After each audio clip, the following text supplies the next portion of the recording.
U.S. Supreme Court handing Donald Trump something of a win today, rejecting the special counsel's request to urgently decide the issue of presidential immunity.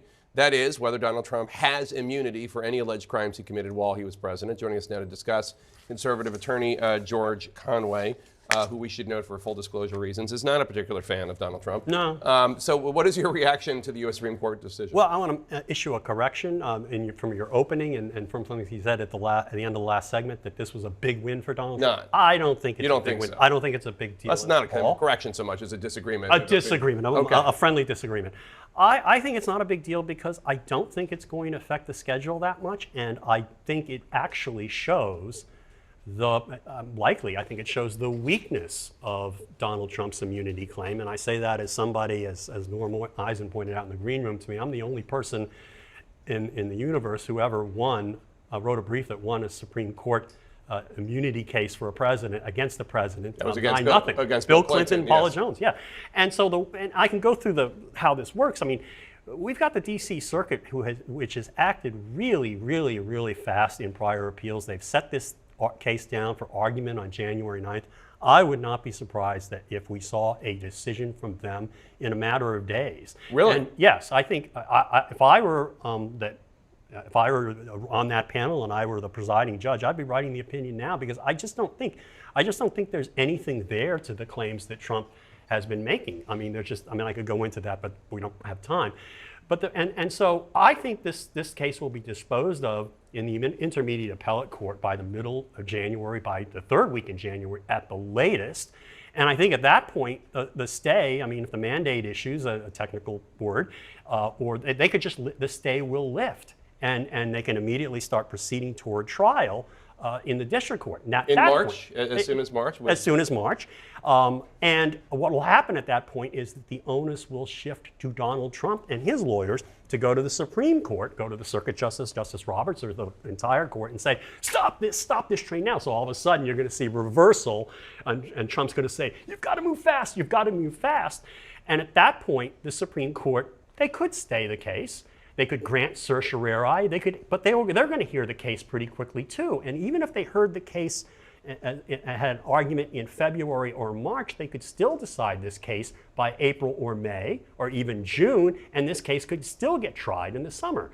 But there's another possibility that I wouldn't discount, which is this case is so meritless that the Supreme Court could just decide we're not going to hear it right now. We're going to deny cert.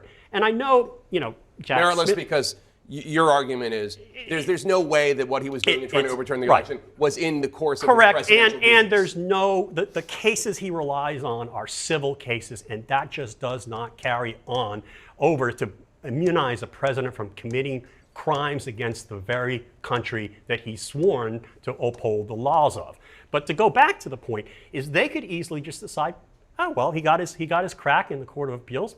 We're not going to hear this case now. And what will happen is he'll still get a chance to go to the Supreme Court, but after he's convicted. And so, like every other criminal who's convicted in the United States District Court, he can have his arguments heard, the immunity argument and any other argument, after he's convicted and sentenced. I want to also ask you about this Michigan story. The Detroit News reviewed a tape of a call, part of the tape of a call from November 2020.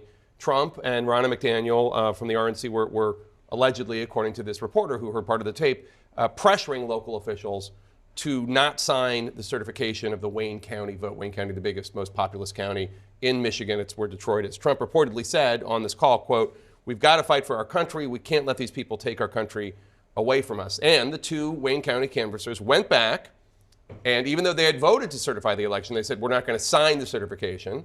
The rest of the board said, it doesn't matter. If you're going to sign it, you already voted that way. Who cares? As far as Michigan is concerned, this wasn't an official disruption of the election because they got there a little too late. But that doesn't mean that Jack Smith might not try to find this tape if it exists and use it to his ends, right? Yeah, I think it shows. I mean, I think it's consistent with the criminal conspiracy and the criminal intent that Jack Smith is going to be trying to prove here in the District of Columbia. And I also think it's consistent with the conspiracy that's been alleged against all of the defendants in Fulton County, Georgia. And I don't think it necessarily has to be prosecuted itself as a separate crime. And there may be a problem with that because of the fact that, as you point out, the certifications had already, the approval had already been granted. Right. These people no longer had the power to take it back, so that would present a legal obstacle. That being said, this was enormously corrupt. The desire to pressure state officials who have a sworn duty to uphold the law to violate their oaths if they can. And I mean, you know, it's of a piece for Donald Trump. I mean, Donald Trump has done that many times in many situations. And I have to say this as a former member of the Republican Party. I mean, for a political party chairman to participate in this, any normal, decent party would fire an official that did what Ronna Romney McDaniel did. You know, this woman who changed her name for Trump. According to the Detroit News, yeah. A Michigan law enforcement official told me, quote, to try and make this into a crime would be a stretch based on the information in the Detroit News article and assuming more information doesn't come out. None of which means this wasn't unethical, egregious, and grotesque, unquote. Check. I totally agree with that.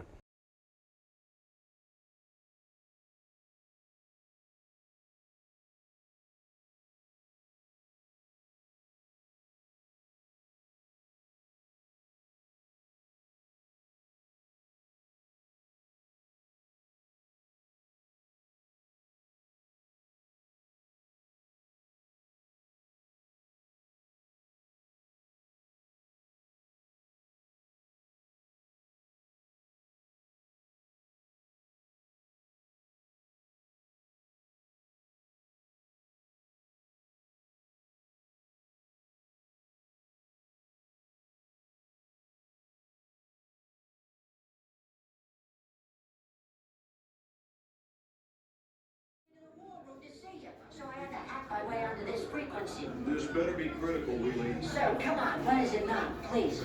Okay, couple of things. I'm running low on the dough. I was thinking about taking a couple of months sick leave, maybe starting today. And oh yeah, I intercepted a transmission from Megatron. Then send it through. Yes, sir, right away, sir.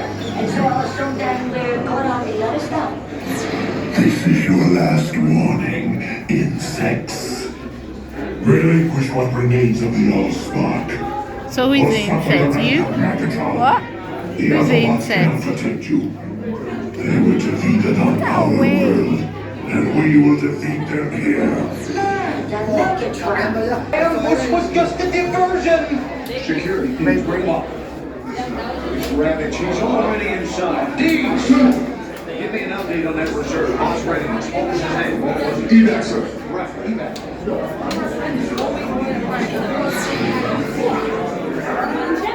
She's right in front.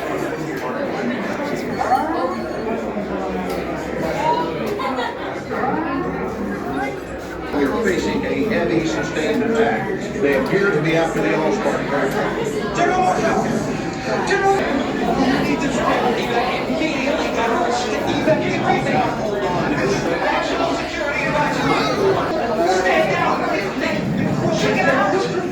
The religious operations.